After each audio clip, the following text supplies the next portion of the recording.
യോഹന്നാൻ എഴുതിയ സുവിശേഷം 1-ാം അധ്യായം. ആദിയിൽ വചനമുണ്ടായിരുന്നു, വചനം ദൈവത്തോടു കൂടെയായിരുന്നു, വചനം ദൈവമായിരുന്നു.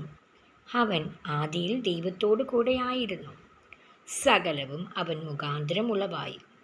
ഉളവായത് ഒന്നും അവനെ കൂടാതെ ഉളവായതല്ല. അവനിൽ ജീവൻ ഉണ്ടായിരുന്നു, ജീവൻ മനുഷ്യരുടെ വെളിച്ചമായിരുന്നു. വെളിച്ചം ഇരുളിൽ പ്രകാശിക്കുന്നു, ഇരുളോ അതിനെ പിടിച്ചടക്കിയില്ല.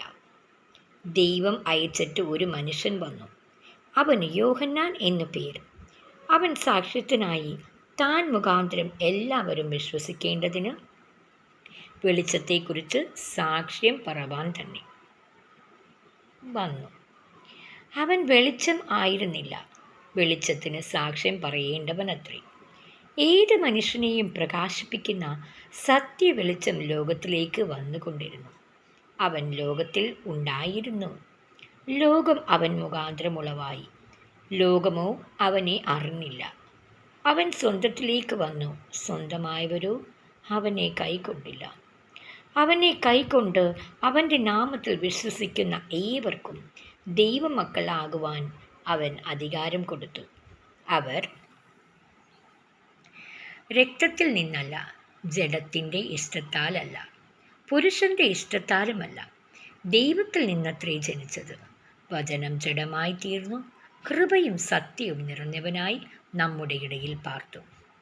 ഞങ്ങൾ അവൻ്റെ തേജസ് പിതാവിൽ നിന്ന് ഏകജാതനായവനിൻ്റെ തേജസ്സായി കണ്ടു.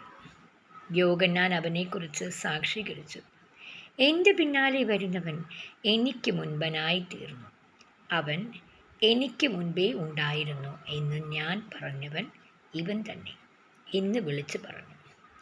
അവൻ്റെ നിറവിൽ നിന്നു നമുക്ക് എല്ലാവർക്കും കൃപമേൽ കൃപ ലഭിച്ചിരിക്കുന്നു.